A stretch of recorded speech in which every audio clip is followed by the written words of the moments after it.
Voici leur récit, et comme toujours, la discrétion est de mise. Cela peut paraître difficile à imaginer, mais il y a seulement 160 ans, une grande partie du continent australien était encore inexplorée, l'État de Victoria en particulier était en plein essor pendant la ruée vers l'or australienne des années 1850, alors que des colons du monde entier affluaient dans l'espoir de faire fortune. Les vastes terres entre les côtes étaient cependant un tel mystère qu'elles furent surnommées Ghastly Blank. Ce n'est qu'en 1857 que l'idée d'une expédition d'exploration fut enfin évoquée. Né il y a seulement 7 ans, l'État de Victoria y vit l'occasion de consolider son statut de colonie la plus riche et la plus ambitieuse d'Australie.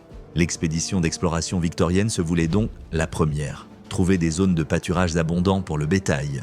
Identifier des tracés potentiels pour une ligne télégraphique terrestre. Au cours des 3 années de recherche menées par le comité d'expédition, celui-ci a consacré la majeure partie de son temps à déterminer qui dirigerait l'expédition faute de consensus. Le processus s'éternisait, réunion après réunion et vote après vote ne faisant que souligner les divisions du comité. En fait, leur choix ne portait même pas sur un explorateur. Le candidat le plus plébiscité fut Robert O'Hara Burke, qui n'avait aucune expérience de la conduite d'expédition, de l'arpentage, ni même de la navigation. Né dans le comté de Galway, en Irlande, en 1821, Robert était un militaire compétent qui gravit les échelons jusqu'au grade de lieutenant dans l'armée hongroise. En 1847, il retourna en Irlande et devint officier de police avant d'émigrer en Australie en 1853. Il écrivit alors au gouvernement en 1858 pour proposer à Victoria d'investir dans l'importation de chameaux dont il se chargea. Considérant l'Australie comme comparable en termes de climat et de paysage, il parvint à convaincre le gouvernement de Victoria de l'embaucher. Et s'il n'était pas nécessairement un explorateur au sens traditionnel du terme, il était réputé pour son expérience des voyages dans des régions inconnues et inhabitées. Par la suite, le comité recruta l'anglais William John Wills comme commandant en second. William arriva en Australie en 1852 et travailla comme berger avec son frère avant de s'intéresser de près à la topographie en 1855. Les 2 derniers officiers étaient des Allemands, les Hermann Becker et Ludwig Becker, qui avaient géré les commandes scientifiques de la société rurale. Le chef de l'expédition, Robert, procéda alors à un entretien collectif aléatoire avec 300 d'entre eux avant de n'embaucher que les personnes qu'il connaissait, laissant derrière lui de nombreuses personnes susceptibles d'apporter des compétences ou des connaissances pertinentes à l'expédition. Lors de leur visite, la ville bourdonna d'enthousiasme pour l'expédition et ses membres. Les explorateurs eurent droit à des dîners d'adieu et à des cérémonies spéciales dans les églises locales. Mais toute cette popularité ne parvint pas à masquer les tensions qui s'étaient déjà installées parmi les hommes. Des conflits surgirent, tôt et fréquemment, la plupart liés à l'alcool. 2 hommes furent eux-mêmes exclus de l'expédition la veille du départ pour ivresse. Et le 20 août 1860, date du départ, Robert congédia un autre homme pour la même infraction.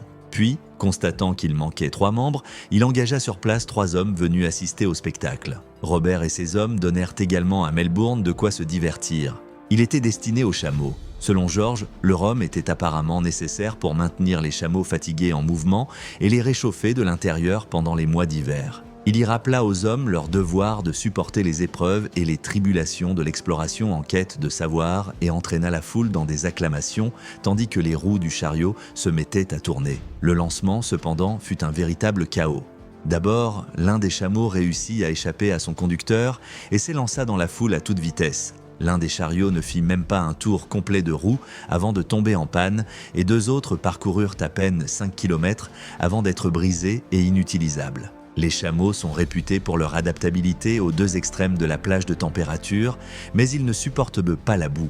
Malheureusement, il fallut attendre 20 jours avant que cela n'arrive. Le 11 septembre, moins d'1 mois après le début de leur voyage, l'expédition était tellement en retard que Robert estima n'avoir d'autre choix que de réduire ses effectifs.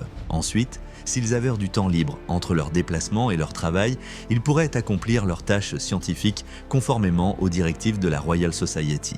Mais il leur demandait en quelque sorte d'abandonner complètement leur mission. De plus, il leur ordonna de ne plus monter à cheval ni en chariot, mais de marcher. George insista pour que les chameaux voyagent sans chargeur ni cavalier afin qu'ils soient frais et dispos pour la seconde moitié de l'expédition.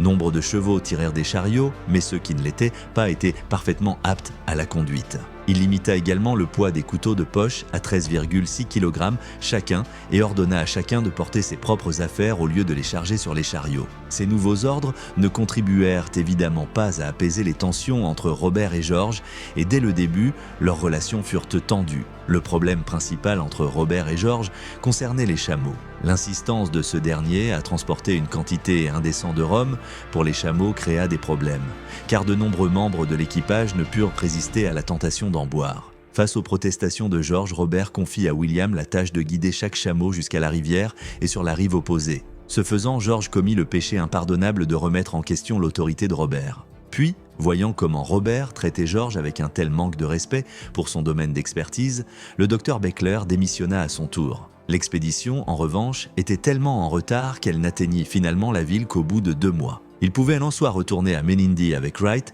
soit l'accompagner. Cependant, les choses se passaient si bien depuis leur départ de Menindee que tous les hommes décidèrent de poursuivre leur route vers le nord. Après un bref séjour au Marais, Wright entreprit donc seul son voyage de retour vers Menindee.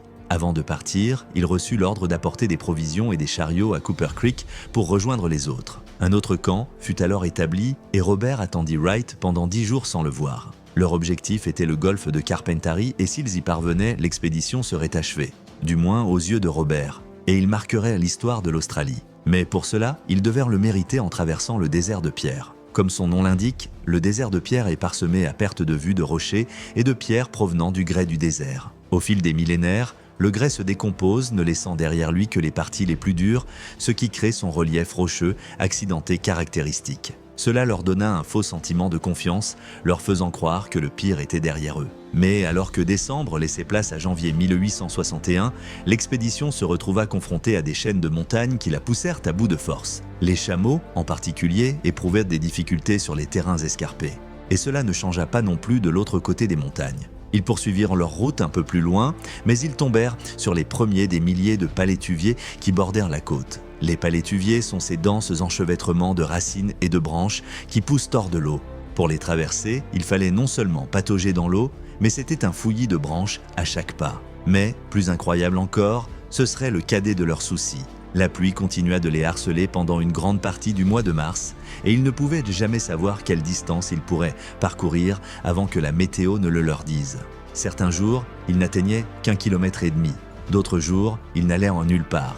Leur bois de chauffage restant était également détrempé, et ils ne parvenaient qu'à entretenir un petit feu, insuffisant pour cuire les aliments. En fin de compte, ils brûlèrent les 2/3 de leur nourriture en chemin vers la côte, ne leur laissant que très peu pour le retour. Cela aurait été problématique, même s'ils avaient été à l'heure, mais avec des semaines de retard, la situation devenait désespérée, alors ils attendirent que le temps s'améliore dans les montagnes.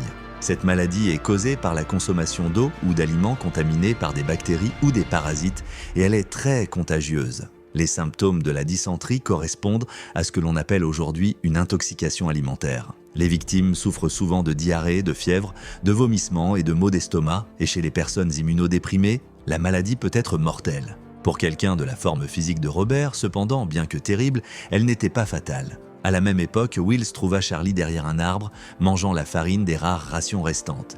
La punition exacte n'est pas tout à fait claire, mais Robert aurait au moins giflé Charlie à mains nues. Cependant, un récit raconte que Robert l'attaqua si violemment que Charlie craignit pour sa vie. À ce moment-là, la situation s'était détériorée et, dans les jours qui suivirent, leur situation alimentaire les obligea à tuer 3 des 4 chameaux pour se nourrir. Puis, 6 jours plus tard, la gravité de la situation fut enfin perceptible lorsque Charlie fut retrouvé mort, probablement de malnutrition dans son sac de couchage.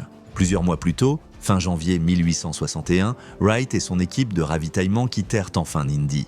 Il ignorait ce que signifiait « bientôt » pour Robert, mais pour lui, cela signifiait environ 3 mois, car c'est le temps écoulé lorsqu'il commença sa route vers Cooper Creek. Les 3 mois d'attente qu'on lui avait demandés étaient déjà écoulés, mais il y resta 1 mois de plus, au cas où. Le groupe de William Wright voyageant vers le nord depuis Nindee jusqu'à Cooper Creek avec un ravitaillement. Avant cela, il rassembla des rations de nourriture et les enterra sous un arbre. Puis, sur l'écorce de cet arbre, Brahe grava les mots « Creusé à 3 pieds au nord-ouest, 21 avril 1861 ». Ce même jour, 9 heures seulement après le départ de Brahe, Robert, Wills et John arrivèrent au camp de Cooper Creek. Curieusement, Robert pensait qu'ils ne pourraient pas rattraper le groupe et que leur meilleure chance de survie était de se diriger à 240 km au sud-ouest, vers un endroit appelé Mont sans Espérance. En chemin, il estimait que leur meilleure chance de survie était de rencontrer les aborigènes Yajirwanda, connus pour leur amabilité et leur hospitalité. Ils étaient tout simplement trop faibles pour voyager à cause de la malnutrition. Et bien sûr, la nouvelle bouleversa la ville. N'avoir pas fourni à ses hommes d'instructions écrites précises. C'est ce dernier point qui, selon la commission, avait scellé le sort de Robert et Wills. Merci d'avoir regardé cette vidéo, abonnez-vous pour en voir plus et un petit pouce vers le haut pour nous encourager à progresser. À très bientôt